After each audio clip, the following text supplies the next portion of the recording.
নমস্কার বন্ধুরা, জিও হাব চ্যানেলে সকলকে স্বাগত জানাই। দেখো বন্ধুরা, জেটেটের জন্য যারা প্রিপারেশন নিচ্ছ তাদেরকে বলে রাখি, জেটেট বেসিক সম্পর্কে মানে ঝাড়খণ্ডের বেসিক কিছু জিনিস জানা খুবই দরকার। আমি এর আগে ঝাড়খণ্ডের চারপাশে কি কি রাজ্য রয়েছে, তার চারপাশের বাউন্ডারি কার সাথে সব থেকে বেশি শেয়ার করে, এই সমস্ত বিষয়গুলো খুঁটিনাটি ছোট করে একটা ভিডিও বানিয়েছিলাম। সেটা চাইলে তোমরা আমার চ্যানেলে গিয়ে দেখে নিতে পারো। আজকে আমি সয়েল অফ ঝাড়খণ্ডটা, ঝাড়খণ্ডের কত ধরনের মাটি পাওয়া যায় বা মৃত্তিকা পাওয়া যায় সেই নিয়ে আলোচনা করব। দেখো, ঝাড়খণ্ডে মূলত 6 ধরনের মিট্টি বা মাটি রয়েছে। Red soil, laterite soil, black soil, Sandy soil, alluvial soil এবং মাইকাসিয়াস সয়েল। বোঝা গেল? মানে লাল মাটি, ল্যাটেরাইট মাটি, কালো মাটি, বালু মাটি, পলি মাটি আর হচ্ছে অভ্রকযুক্ত মাটি। বোঝা গেল?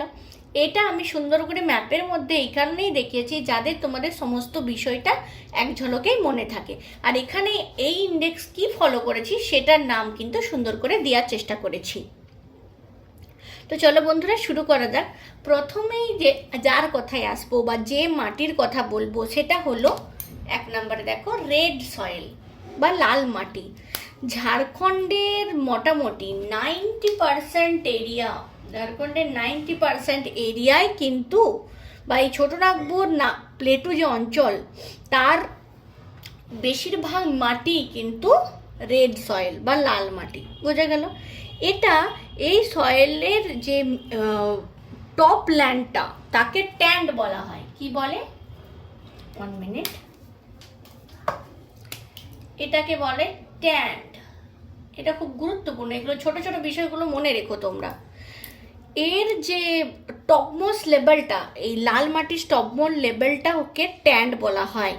আর এটা কিন্তু আর্কিয়ান যুগে গ্রানাইট, নিস, কোয়ারজাইট রক্স থেকে তৈরি হয়েছে বলেই এখনো মনে করা হয়। বোঝা গেল? এবার দেখো, এবার রেড সয়েল নামটা দিয়ে বোঝা যাচ্ছে যে এই মাটির রংটা কিন্তু dark colour, dark red colour, চকলেটের কালার হিসাবে বলা যেতে পারে এটাকে। এই ডার্ক কালারটা কি থেকে আসে? কারণ এই মাটিতে প্রচণ্ড পরিমাণে আয়রন অক্সাইড রয়েছে। আয়রন অক্সাইড কিন্তু এর মধ্যে থাকে, এই জন্য এর কালারটা কি হয়, লাল রঙের হয়ে যায়। আর এই মাটির যেটা স্ট্রাকচার সেটা অনেকটা রাফ আর ডাস্টি, মানে ধুলোর মতো আর কি। আর এর যে ওয়াটার অ্যাবজর্পশন ক্যাপাসিটি সেটা বেশি নেই। এই মাটি যদি উর্বরতার দিক থেকে বলি তাহলে এই মাটিতে নাইট্রোজেন, পটাশিয়াম, হিউমাস কিছু বেশি থাকে না। এই মাটিটা লেস ফার্টাইল, কারণ এখানে আয়রন কন্টেন্ট ভালো আছে, লাইম আছে, পটাশ আছে, কিন্তু নাইট্রোজেন, ফসফরাস, হিউমাস এখানে নেই। সুতরাং এই মাটি উর্বর নয় বা তুলনামূলক কম উর্বর। এই হলো লাল মাটি সম্পর্কে একটা বেসিক ধারণা। এবার যার কথায় আসবো সেটা হচ্ছে ল্যাটেরাইট মাটি। দেখো, ল্যাটেরাইট মাটি মূলত, ল্যাটেরাইট মাটি কোথায়? রাজমহল পাহাড় অঞ্চলে দেখতে পাওয়া যায়। এছাড়াও ওয়েস্টার্ন রাঁচি প্লেটু, পাট রিজিয়ন, এই জায়গাগুলোতে কিন্তু দেখতে পাওয়া যায়। এই মাটিতে কি থাকে? এই রেড মাটিতে দেখো আয়রন অক্সাইডের পরিমাণ বলেছিলাম, কিন্তু ল্যাটেরাইট মাটিতে অ্যালুমিনিয়ামও তার সাথে থাকে। আয়রন তো থাকে, তার সাথে অ্যালুমিনিয়ামও থাকে। কিন্তু এই মাটিতেও একই, potash, phosphoric acid, nitrogen, magnesium এগুলোর যথেষ্ট অভাব আছে। এই মাটির রঙও কিন্তু ডার্ক রেড। কি বললাম? Dark red. দেখো, এই সিম্বল দিয়ে আমি ল্যাটেরাইট সয়েলটা দেখিয়েছি। ডার্ক রেড কালার কিন্তু এখানে দেখতে পাওয়া যায়। তবে এই ল্যাটেরাইট মাটি বেশি উর্বর নয়, মানে রেড সয়েলের মতনই বেশি উর্বর নয়। কিন্তু যদি এখানে জলসেচ দেওয়া হয় বা বিভিন্ন ধরনের যে ফার্টিলাইজার সিস্টেমগুলো আছে সেগুলোকে ব্যবহার করা যায়, তাহলে কিন্তু এখানে ধান, আখ এগুলো কিন্তু চাষ হতে পারে। এছাড়া এখানে অড়হর ডাল, ARHAR, অড়হর ডাল যেটা আমরা খেয়ে থাকি সেটাও ঝাড়খণ্ডের মধ্যে এই ল্যাটেরাইট মাটিতেই চাষ হয়ে থাকে। এখনকার দিনে যে এক্সামের প্যাটার্ন সেখানে কিন্তু এই ধরনের প্রশ্নই আসছে। বোঝা গেল? এই 2 নম্বরটা বলে দিলাম আমি, ল্যাটেরাইট সয়েল। এবার দেখো 3 নম্বরটা black soil area. Black soil মূলত দেখতে পাওয়া যায় রাজমহল পাহাড় অঞ্চলে। দেখো এখানে রাজমহল পাহাড়ের লোকেশনটা আমি তোমাদেরকে দেখিয়েছি যাতে বোঝার সুবিধা হয় বা মনে রাখার সুবিধা হয়। রাজমহল পাহাড়েই মূলত কিন্তু এই মাটি রয়েছে। এই মাটির অপর নাম কি আমরা সবাই জানি, রেগুর। কি মাটি? রেগুর মাটি। বোঝা গেল? আর এই মাটিটা যে তৈরি হয়েছে সেটা মূলত ব্যাসাল্টিক শিলা থেকে সৃষ্টি হয়েছে বলে মানা হয়। এখানে মানে এর যে ওয়াটার রিটেনিং যে ক্যাপাসিটি সেটা কিন্তু অনেকটাই হাই। যেহেতু দেখো এই ব্ল্যাক সয়েলের যে মানে একে রেগুর মৃত্তিকা কিন্তু বলা হচ্ছে, এরও কিন্তু কালারটা ডার্ক ব্ল্যাক। বোঝা গেল? এই সয়েলটা যথেষ্ট বেশি ফার্টাইল বা উর্বর আমরা বলতে পারি।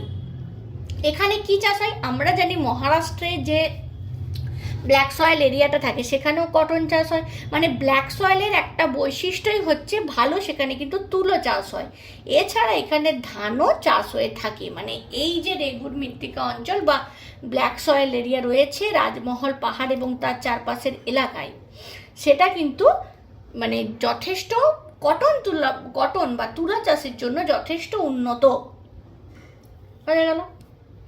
আর এটা যদি এই যে রেগুর মাটি আছে সেই রেগুর মাটিতে যদি জল ঢেলে দেওয়া হয় বা জল পেয়ে যায় তাহলে কিন্তু একটা কাদা ফর্ম করে, মানে পুরো মাটি হয়ে যায় বিষয়টা।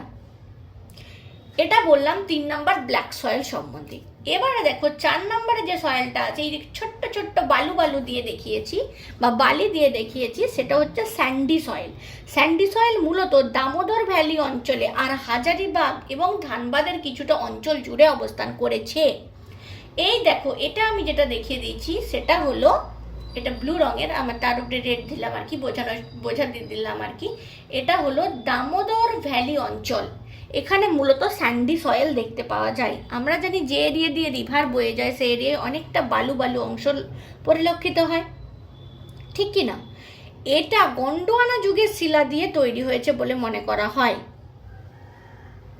এবার দেখো যদি স্যান্ডি সয়েল বলি, এই স্যান্ডি সয়েলেও অনেকটা পরিমাণে আয়রন কন্টেন্ট রয়েছে, কিন্তু নাইট্রোজেনিয়াস যে কম্পোনেন্ট যেগুলো হিউমাস ফর্ম করে সেই হিউমাস ফর্মের কিন্তু খুব পরিমাণটা কম, মানে কোয়ান্টিটিটা অনেকটাই বেশি লো। আর এই যে সয়েলের কালারটা ইয়েলো, এই সয়েলের কালারটা কিন্তু ইয়েলো। এই সয়েলটা যদিও রিভারের পাশেই অবস্থিত কিন্তু তবু বিশেষ উর্বরতা পরিলক্ষিত হয় না, মানে বিশেষ উর্বর এই সয়েলটা নয়। কি কারণ? কারণ এই সয়েলের মধ্যে অনেকটা হাই আয়রন কন্টেন্ট রয়েছে। আশা করি আমি তোমাদেরকে স্যান্ডি সয়েলটা বোঝাতে পারলাম। এবার দেখো 5 নাম্বার যার কথায় আসছি সেটা হচ্ছে অ্যালুভিয়াল সয়েল। অ্যালুভিয়াল সয়েল এই দেখো গ্রিনিশ কালার দিয়ে আমি দেখানোর চেষ্টা করেছি। অ্যালুভিয়াল সয়েল মূলত সাঁওতাল পরগনা অঞ্চলে লক্ষ্য করা যায়। আমরা জানি এই যে রিজিয়নটা সেটা সাঁওতাল পরগনা রিজিয়ন অর্থাৎ ঝাড়খণ্ডের ইস্টার্ন যে পার্ট রয়েছে সেই পার্টে অ্যালুভিয়াল সয়েলটা পরিলক্ষিত হয়। এইখানে সাহেবগঞ্জ, এই এলাকাটা সাহেবগঞ্জ, এর আগে ম্যাপটা তোমরা যদি ফলো করো সেখানে আমি সুন্দর করে প্রত্যেকটা ডিস্ট্রিক্ট দেখিয়েছি, যদি একবার ওভারল্যাপ করে নাও তাহলে বিষয়টা বুঝতে সুবিধা হবে। এখানে সাহেবগঞ্জ এলাকায় যে অ্যালুভিয়াল সয়েল রয়েছে সেটাকে বলা হয় ভাঙ্গার। আমরা জানি পুরনো যদি কোনো জিনিস হয় তাহলে সেটা ভেঙে যায়, সেই ভাঙা থেকে তোমরা মনে রাখতে পারো ওল্ড যে অ্যালুভিয়াল সয়েল সেটাকে বলা হচ্ছে ভাঙ্গার, এটা ওল্ড। বোঝা গেল? এখানে সব থেকে বেশি কি চাষ হয়? হুইট, মানে গমের চাষ হয়। বোঝাতে পারলাম আশা করি। এবারে এরই পাশে যে পাকুড় থাকে, পাকুড় যে জেলাটা আছে সেই পাকুড় জেলাতে কি রয়েছে? নিউ অ্যালুভিয়াল সয়েল, তার নাম কি? খাদার। New alluvial soil. এখানে কি চাষ হয়? প্যাডি। আশা করি বোঝাতে পারলাম। মানে ওল্ড বা যেটা পুরনো সেটা হচ্ছে ভাঙ্গার, ভেঙে যাওয়ার সাথে কিন্তু যুক্ত, সেখানে কি হয়? গম চাষ ভালো হয়। আর যেটা খাদার অঞ্চল, যেটা পাকুড় অঞ্চলে দেখতে পাওয়া যায় বা পাকুড় জেলায় দেখতে পাওয়া যায় সেটা নিউ অ্যালুভিয়াল সয়েল, আর সেখানে প্যাডি বা ধান চাষ ভালো হয়ে থাকে। এছাড়াও সুবর্ণরেখা আর বাঁকড়া গোড়া বলে একটা জায়গা আছে, সেখানেও মোটামুটি এই রিভারটা লক্ষ্য করা, এই সয়েলটা লক্ষ্য করা যায়, এই অ্যালুভিয়াল সয়েলটা। এখানে অনেক বেশি পরিমাণে কি পাওয়া যায়, লাইম আর পটাশ। কিন্তু এই অঞ্চলেও নাইট্রোজেন হিউমাসের পরিমাণটা বিরাট যে অনেকটা বেশি সেটা কিন্তু বলা যাবে না। সব থেকে যেটা কোশ্চেন আসে, এই সয়েলটা সব থেকে বেশি যে প্রোডাকশনটা তৈরি করে সেটা হলো কি, আমি আগেই বললাম হুইট আর প্যাডি। যদি পরীক্ষায় এরকম কোশ্চেন আসে যে ঝাড়খণ্ডের কোন মাটিতে গম এবং ধান চাষ সব থেকে বেশি হয়, তাহলে তোমাদেরকে বলতে হবে অ্যালুভিয়াল সয়েল, যেটা মূলত দেখতে পাওয়া যায় ঝাড়খণ্ডের ইস্টার্ন পার্টে, মানে সাহেবগঞ্জ, পাকুড়, গড্ডা, দুমকা এই অঞ্চলে। আশা করি বোঝাতে পেরেছি আমি। এবার সব থেকে শেষ যে কথায় আসবো, শেষ যে মৃত্তিকা, অভ্রকমূলক মৃত্তিকা বা মাইকা সিয়াস যে সয়েল রয়েছে সেটা। মাইকা মানে এখানে অভ্রযুক্ত থাকে। আমরা জানি ঝাড়খণ্ডের কোডারমা যে অঞ্চলটা আছে সেটা সব থেকে বড়, ভারত ছাড়াও ভারত তথা বিশ্বের সব থেকে বড় অভ্রের খনি হলো কোডারমা, এটা জেনে রাখো। সেই কোডারমা অঞ্চলে বা হাজারিবাগের কিছুটা অঞ্চলে এই অভ্র মিশ্রিত যে মাটি সেটাকে বলা হয় অভ্রক প্রধান মাটি। এই মাটি মানে লাইট পিঙ্ক কালারের হয়ে থাকে, মানে হালকা পিঙ্ক কালার, কিন্তু দেখতে একটা রেডিশ রেডিশ ভাব থাকে, কারণ এটা অনেক বেশি হিউমিড, আর্দ্র। প্রথমে থাকছে লাইট পিঙ্ক কালার, এবারে প্রচুর আর্দ্রতা পেয়ে গেল, তাহলে তার কালারটা ইয়েলো ফর্ম করে গেল, মানে লাইট পিঙ্ক থেকে চলে গেল ইয়েলো কালার। কিসের কারণে? Presence of humidity. এই সয়েলটা দুটো জিনিসের মিক্সচার। কি দুটো জিনিসের মিক্সচার? দেখো এইখানে আমি লিখছি, সেই দুটো জিনিস হচ্ছে স্যান্ড মানে বালু থাকে, তার সাথে মাইকা থাকে মানে অভ্র। বোঝা গেল? স্যান্ড আর মাইকা দুটো মিক্স করে এই সয়েল কিন্তু পরিলক্ষিত হয়, মানে এরকম মাটি তুললে অভ্রের ভাব তোমরা পরিলক্ষিত করতে পারবে। এটা অর্থনৈতিক দিক থেকে কিন্তু মোটেও ইম্পর্টেন্ট সয়েল নয়, মানে এখানে পটাশিয়ামের পরিমাণ, সালফারের পরিমাণ এগুলো অনেকটা পরিমাণ কম থাকছে। এই মাটিতে কাল্টিভেশন একদমই ভালো হয় না, মানে কৃষিকাজ একদমই ভালো হতে চায় না। তবে এখানে এক ধরনের মিলেট চাষ হয়, সেটা জেনে রাখো তোমরা, সেটার নাম হলো কুর্মি আর কুডু। এখানে কুডু এবং কুর্মি বলে এক ধরনের মিলেট বা দানা জাতীয় শস্য চাষ হয়ে থাকে। এর থেকে বিশেষ কিন্তু এই মাটিতে কোনো কিছু চাষ হয় না। তবে ঝাড়খণ্ডের এই 6টা প্রধান যে সয়েল রয়েছে তার বাইরেও কিছু কিছু সয়েল আছে, সেটা সম্বন্ধে জেনে রাখো। এক্সামে এখান থেকে কোশ্চেন আসে। পিলি রং, যেটাকে হিন্দিতে বলে পিলি রং, সেটা আমাদের বাংলায় হচ্ছে হলুদ রং বা ইয়েলো কালার, সেটা মূলত পালামো অঞ্চলে দেখতে পাওয়া যায়। পালামোর ঠিক এইরকম রিজনটা পড়বে, এই পালামো রিজনে দেখতে পাওয়া যায়। এছাড়া গড্ডা, লাতেহার মানে এই অঞ্চলটা সারাউন্ডিং এখানে ইয়েলো সয়েল দেখতে পাওয়া যায়। এছাড়া এখানে যে কাদা কাদা যে মৃত্তিকা সেটাকে বলা হয় কিভাল। কি বলে? KEVAL, কিভাল বলে। বোঝা গেল? লোকাল ভাষায় কিভাল বলে, মানে তার ঝাড়খণ্ডী ভাষায় এটাকে কিভাল বলে। আশা করি বোঝাতে পেরেছি। এছাড়াও ঝাড়খণ্ডের একটা গুরুত্বপূর্ণ যে সয়েল রয়েছে সেটা হলো বলধর মাটি। এই বলধর মাটিটাও কিন্তু এই রাজমহল পাহাড়ি অঞ্চলে লক্ষ্য করা যায়। এই মাটি কি হয়? কাঁকরযুক্ত হয়, অনেকটা বেশি কাঁকরযুক্ত হয়। আর যদি বলা এই মাটি আম্লিক না ক্ষারকীয়, তাহলে এই মাটি যথেষ্ট আম্লিক।